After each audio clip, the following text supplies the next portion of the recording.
की नव वर्ष के उपलक्ष्य में, ऐसे तो हिंदी के हिसाब से हम लोग को चैत महीना में आता है, लेकिन ये संसार में कोई कोई महात्मा आए तो अपनी अपनी जन्मदिन के हिसाब से जोड़ते हैं। तो एक महात्मा पश्चिम देश में आए थे, जिनका नाम ईसा मसीह था। उन्हीं की याद में आज नव वर्ष की मनाई जाती है।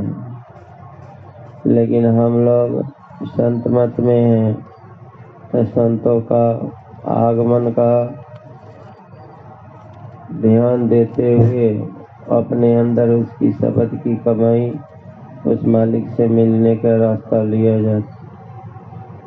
जो फोटो लगी है, तस्वीर लगी है, उनका भी 1 तारीख को धरती पर आगमन हुआ था।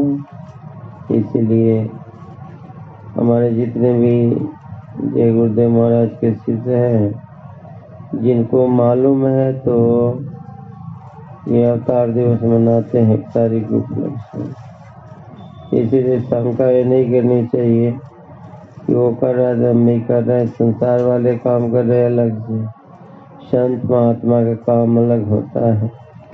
तो ये सब चीजें उसको देखना महात्माओं का काम है, न भी न कहीं कुछ पब्लिक को ऐसे जीवों को ऊपर दया करके ले जाए तो वो चीज बताया जाए। तो इसीलिए संत मत सबसे बड़ी चीजें है, और ये कोई धर्म नहीं। हमारे समाज में धर्म के नाम पर लोग कट मरे, हिंदू मर गए, मुसलमान मर गए, सिख मर गए, ईसाई मर गए। और आज भी ये गैरियत समाज में इतनी फैली हुई है, सब इसी के नाम पर आज लड़ रहे हैं। मंदिर, मस्जिद, गुरुद्वारा, चर्च है, इसी की लड़ाई चल रही है। लेकिन कभी ये झांक कर नहीं देखता कि ये लड़ाई क्यों है, हम किसके लिए कर रहा हूँ। जब ये ज्ञान हो जाए तो लड़े ही नहीं। कोई कहता है मेरा राम प्यारा तुर कह रहमाना हो, दोनों घर में आग लगे मरम कोई न जाना हो। आग दोनों घर लगी है, चाहे हिंदू हो चाहे मुसलमान हो। कभी साहब ने बाने लिखा था, कहते हिंदू कहे मोर राम प्यारा, तुर्क कहे रहमाना हो, दोनों घर में आग लगी है मरम कोई न जाना। तो आग सब जगह लगी है, ऐसा नहीं है कि हिंदू का घर में ही हो, मुसलमान के घर में। ये है संत मत। संत का संसार में संत सनातन को कहा जाता है। संत कहा जाता है सनातन, जिसका कोई अंत नहीं है, जो अपनी मुखों से वाणी को प्रकट किया, निकाला, उसका कोई अंत नहीं था। सागर करोड़ों अरबों साल से ये सनातन धर्म जो है चली आ रही है। कोई महापुरुष है, इसमें से कोई शब्द निकाल कर और वो नाम को प्रकट कर दिया। कोई महापुरुष है, कोई शब्द निकाल कर प्रकट कर दिया। लेकिन मुख्य उद्देश्य सबका एक ही रहा। हिंदू का भी मुख्य उद्देश्य है, मुसलमान का भी मुख्य उद्देश्य है। ये उद्देश्य एक ही है कि मैं अपने घर को जाऊं, हमारा घर कहाँ है, कैसे। इसकी खोज संसार में ऋषि मुनि ने किया। आप टीवी पर या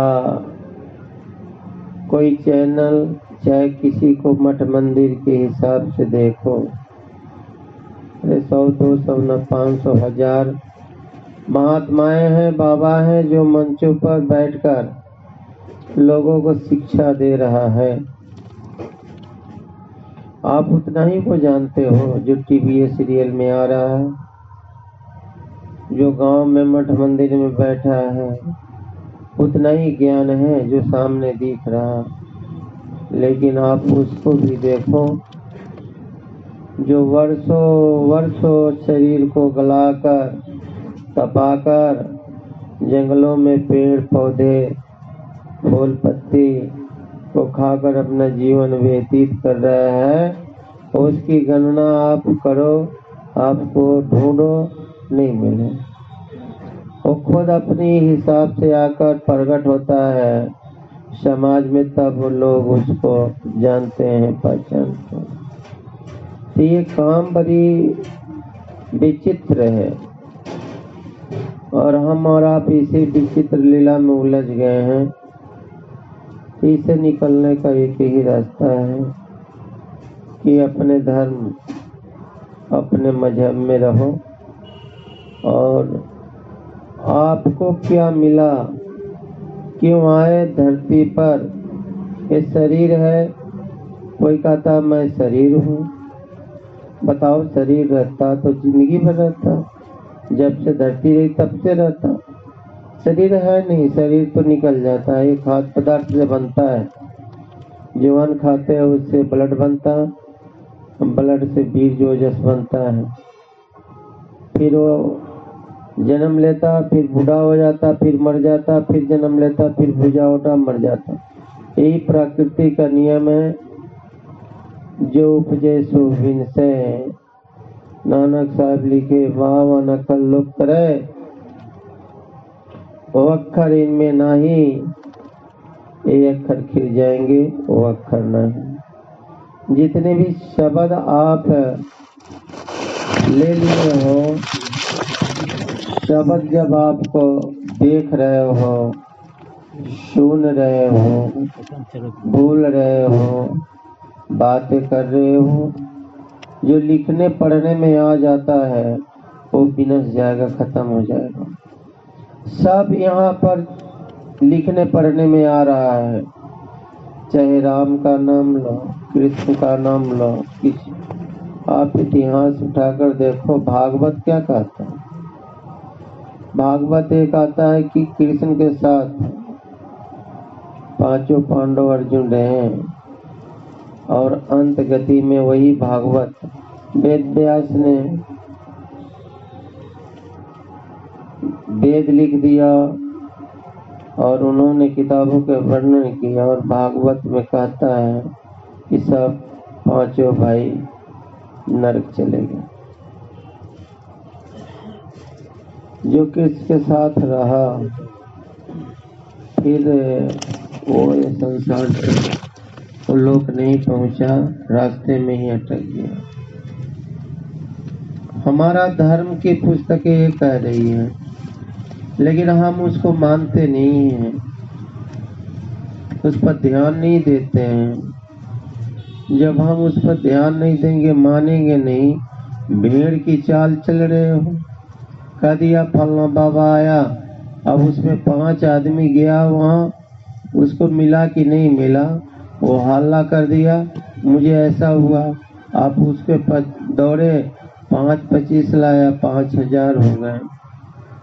किसी को कुछ मिलता नहीं, जिसको मिलता है वो चुप हो जाता है। जिसको धन रहे तो बाहर नहीं चिल्लाता मेरे पास धन है, धन है। चोर चुरा कर ले जाएगा, कहीं डाका पड़ जाएगी, छापा पड़ जाएगा, छुपा कर रखता। ये भी आत्मिक धन आला नहीं करने की चीज है। लेकिन हम और आप ढिढोरा पीट रहे, हमको ये मिला, ये मिला, तो क्या मिला? कुछ नहीं। कबीर साहब की वाणी है, आज उसी से आपको क्या मिला संसार में। आज उस महापुरुष की बात बता रहा हूँ जो आज से 750 वर्ष पहले इस मृत्यु लोक में आए और जाते जाते वो अपनी बानियां छोड़ कर चले गए। वो बानियां महात्माओं ने क्यों छोड़ा? महात्माओं ने बानी इसलिए छोड़ देता है ताकि आने वाला समय में ये नहीं कहे को महात्मा क्या अनुभव किया था, उस रास्ते पर चले। बानी किताबों में जितनी धर्म ग्रंथ बनी हुई है, जितने शास्त्र है, वेद है, पुराण है, गीता, वेद, उपनिषद, ये सब सही है, सब अपने अपने जगह पर सही है। जहाँ जहाँ चीज की जरूरत है वहाँ वहाँ वो फिट हो जाता है। तो आज इस वाणी को सुनो और समझो बड़े ध्यान से कि महात्मा क्या चिता रहा है, ये मनुष्य को क्या कह रहा है कि तू क्या करेगा तो धरती से अपने घर को जाओगे। अपने घर नहीं जाना तो कोई जरूरत नहीं है, सत्संग में आओ या ना आओ, मंदिर जाओ या न जाओ, कोई काम करो या न करो, कोई परवाह नहीं। भोजन खाया सुबह में जाकर, फिर मजदूरी की, फिर रात गोया बनाया खाया, सुबह में ऐसे व्यक्ति को क्या मिलेगा? इस संसार में इसी आते जाते आते जाते। यहाँ संत मत की शिक्षा ये देती है कि जो आप अपना घर जाना चाहते हो, आप आए कहाँ से, फिर शरीर छोड़ोगे, फिर कहाँ चले जाओगे? कोई विचार करता है कि मैं शरीर, मेरे दादा चले गए, बाबा चले गए, वो चले गए, वो चले गए, हाथ उठा कर दे। एक न एक दिन जाना है, तो जाना है तो कहीं से तो जरूर आए। अरे जहाँ कहीं से आए हो तब तो वहां जाओगे। यही ठिकाना संत बताता कि यहाँ से तुम गमन करके आए हो और फिर वहीं तक चला जाना है। ये संतों को मालूम है। संत कोई दाढ़ी मूछ नहीं होता। संत एक तेली भी हो सकता है, एक बनिया भी हो सकता है, एक चप्पल गमटने वाले भी हो सकते हैं, और एक गले में टाई लगाने वाले भी हो सकते हैं। उसकी कोई पहचान नहीं। कपड़े से और दाढ़ी मूछ से संत महात्मा नहीं होता। और आज के तारीख में दाढ़ी मूछ कपड़े से ही उसको पहचाना जाता। गेरुआ वस्त्र धारण कर लिया, महात्मा बन गए। उजला कपड़ा पहन लिया, महात्मा बन गए। इसको महात्मा नहीं कहते। महात्मा उसको कहते हैं जो उसको मालूम है हम इस घर से आए हैं और मुझे उस घर में जाना है, ये छोड़ूंगा तो वहीं चला जाऊंगा। जब एक ज्ञान हासिल कोई करा दे तो वो महात्मा है। बाकी कोई महात्मा नहीं है संसार में, कोई नहीं है। सब जितने भी लोअर डिग्री का महात्मा है। जैसे छोटे बच्चे की पढ़ाई अलग होती है, 10वीं की अलग, 12वीं की अलग, PhD की अलग। तो जितने छोटे छोटे पढ़ा रहे हैं सही, जितना ज्ञान है उतना दे रहे हैं। तो आप सुनो, कबीर साहब ठोक कर और इस समाज को खुली मंचों से आह्वान करके बोल कर चले गए। हाँ जी बोलो। जय गुरुदेव। पील प्याला हो मत वाला, प्याला नाम अमीर सकारे। पाप पुण्य भुगतन को आया, कौन तेरा और तू किस कारे। आप स्वामी जी महाराज जो कबीर साहब हैं, आज से 750 वर्ष पहले आए, तो ठोकर माला, जोर से ठोकर मार रहा है। कहता है पी ले प्याला। प्याला किसको कहा? एक जाम होता है जिससे नशा चढ़ती है। देखो गांव समाज में थक जाएगा तो उसको पीता है, थकान दूर करने के लिए। इसमें बहुत सारे आदमियों के चखे होंगे, छोड़ दिया आप, लेकिन क्या करते हैं, उसको कहते हैं मजदूर करके आ रहा है तो उसकी शरीर में थकान है, चलो थोड़ा दे दो, उसकी थकान दूर हो जाएगा। एक रस ये है, बाहर से बनता है, बहुमुख। तो महात्मा ठोकर मार कर बता रहे हैं कि पीले प्याला हो मत वाला, प्याला नाम है अमी रस कारे। कहते हैं कि एक प्याला, एक शराब, एक जाम जो बनता है, इससे भी शरीर में हरकत होता है। तो ये शरीर की हरकत होती है। ये पिएगा घंटा 2 घंटा 4 घंटा 5 घंटा 10 घंटा के बाद उतर जाएगा। कभी साहब कहते ऐसी नशा ऐसा प्याला अमी, जो परमात्मा ने नाम का जो दाद दिया उसको अमी कहा, जिसका संसार में कभी खत्म नहीं होता उसको शब्द कहा। शब्द की प्याला तू पी। ये प्याला क्या पीता है?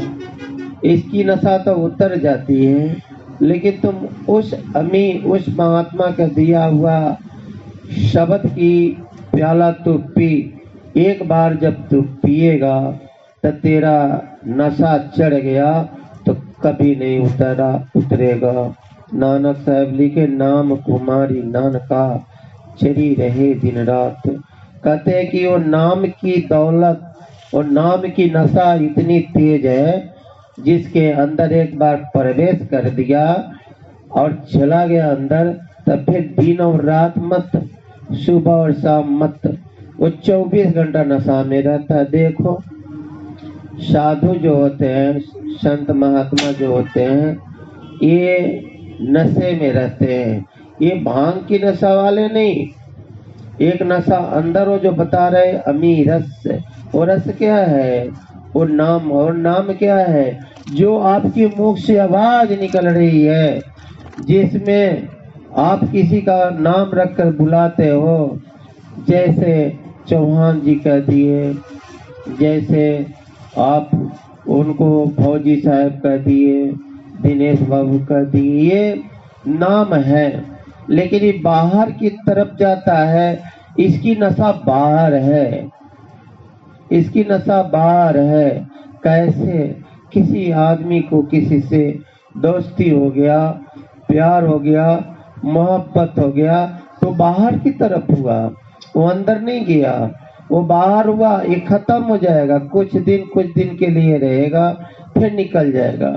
लेकिन वो नशा, वो प्यार, वो मालिक से जो होता है, जो शब्द अमी रस जो बाहर निकल रहा है, वैसा ही उसको अंदर पिया जाता है। जैसे वर्णन करके नाम को वर्णन किया और उस नाम को बाहर मुख फेंका, जो बाहर फेंक दिया वो खत्म हो गया।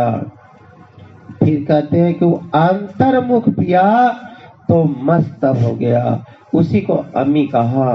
कह पीले प्याला हो मत वाला, प्याला नाम अमी रसकारे। वो हम तुमको वो रस दे रहा हूँ, वो दौलत दे रहा हूँ, उसको चखो और अंदर चलो।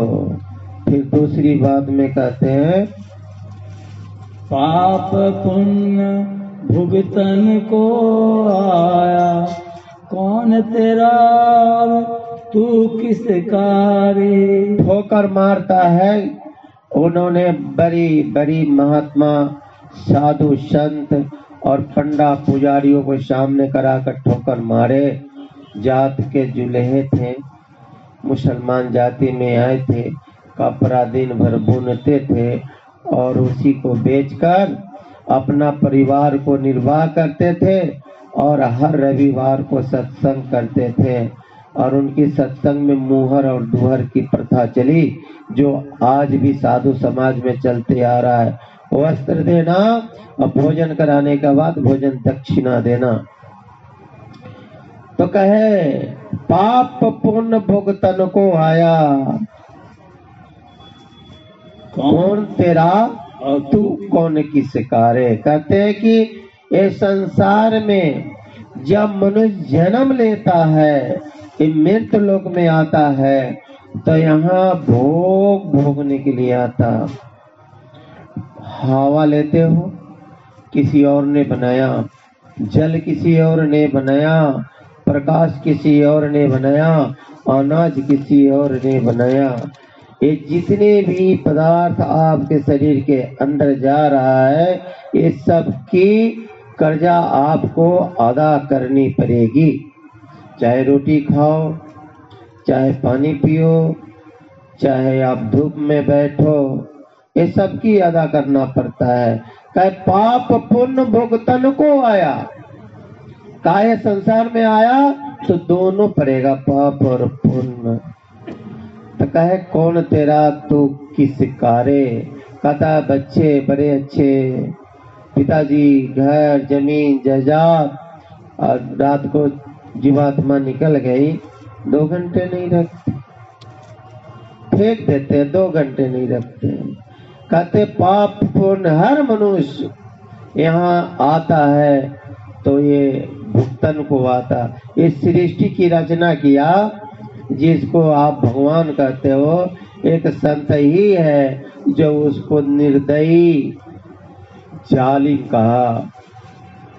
इस जालिम के देश में अगर जालिम नहीं रहता, आप देखो जंगलों में हिरन को कैसे शेर दबोच लेता है, एक कां कर रहा है और एक का भोजन बन रहा। नजर उठाकर देखो, बिल्ली को अगर कुत्ते पकड़ लेते हैं फाड़ डालते हैं, और बिल्ली चूहे को फाड़ डालता है। निर्दयी, इतना निर्दयी इस रचना को रचने वाला किया। जब संत जब वहां धारा से इस धारा पर आए तब देख कर वो रो दिया, कहा एक जीव दूसरे जीव को भक्ष रहा है, खा रहा है, आप भी खा रहे हो। कोई जय गुरुदेव वाले ऐसा नहीं खाता, ऐसा नहीं कहे कि हम नहीं खाते हैं, आप भी भक्षण कर रहे हो, लेकिन आप कर रहे हो लोअर डिग्री के, सबसे लोअर नीचे डिग्री खाते हो, पानी पीते हो, उसमें करोड़ों जीव जो है अंदर चले जाते, दही दूध उससे भी जीव अंदर जा रहे हैं, श्वास ले रहे हो, करोड़ों जीव आपको अंदर चला जा रहा है। तो कहा पाप पुण्य भुगतन को आया, इसको भुगतेगा कैसे? तो कहा निकल नहीं सकते हो, इसको निकलने की एक ही साधन है कि शब्द वेदी, वो कहे पीले प्याला हो मतवाला, वो प्याला नाम अमी रस, जो नाम की दाद दे, जो नाम की ताकत भरे, वो तुमको इस पाप पुण्य से निकालेगा, नहीं तो कोई नहीं निकाल सकता। भुगत रहो। देखो मंदिर में जाओ, अभी यह चाकी माई के एक मेला लगा है, अब यहाँ पर शराब पीने वाले भी पैसा डाल रहे हैं, चोरी करके गया होगा वो भी डालेगा, और जो पंडित खाएगा, जो भंडारा बनेगा, सब जाए। ये पाप और पुण्य भुगत रहा है। घर में पूजा कराओ, घर में कोई मर जाता है तो 13 दिन मांस मछली नहीं खाएगा, 12 दिन नहीं खाते ना, 13 दिन। आज जैसे उसकी पगड़ी हुई तैसे कहता है कि ले आओ जल्दी, काट मार खाओ। पाप पुण्य भुगतन को आया, ये भुगतने का काम है।